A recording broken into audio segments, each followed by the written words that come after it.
যদি নির্বাচন আর 15 দিন চলতো, মির্জা আব্বাস আত্মহত্যা করতেন।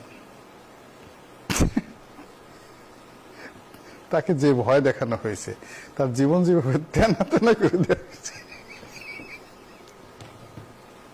তো জামাত যদি বোয়াল মাছের মতো হাঙ্গরও হয় কিংবা নীল তেমিও হয়, তবুও নাসিরউদ্দিন পাটোয়ারিকে খেতে পারবে না। কেননা এরা মন্ত্রণালয় চালাই আসছে এবং গত 17 মাসে ডক্টর মোহাম্মদ ইউনূস বিশ্ব খেলোয়াড় তাকে চালাইয়েছে এবং বিএনপিকে চালিয়েছে, আওয়ামী লীগকে ভয় দেখিয়েছে। আপনি এক নাসিরউদ্দিন পাটোয়ারির কথা চিন্তা করেন, যদি নির্বাচন আর 15 দিন চলতো, আব্বাস আত্মহত্যা করতেন।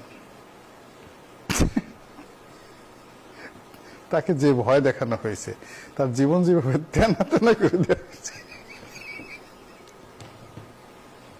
তো এই যে তারা সফলতা লাভ করেছে, এই সফলতা দিয়ে আপনি দেখবেন যে পার্লামেন্টে বিএনপির জীবন হারাম করে দেবে, এমন সব কথাবার্তা বলবে যে কথাগুলো বিএনপি কল্পনাই করতে পারে না।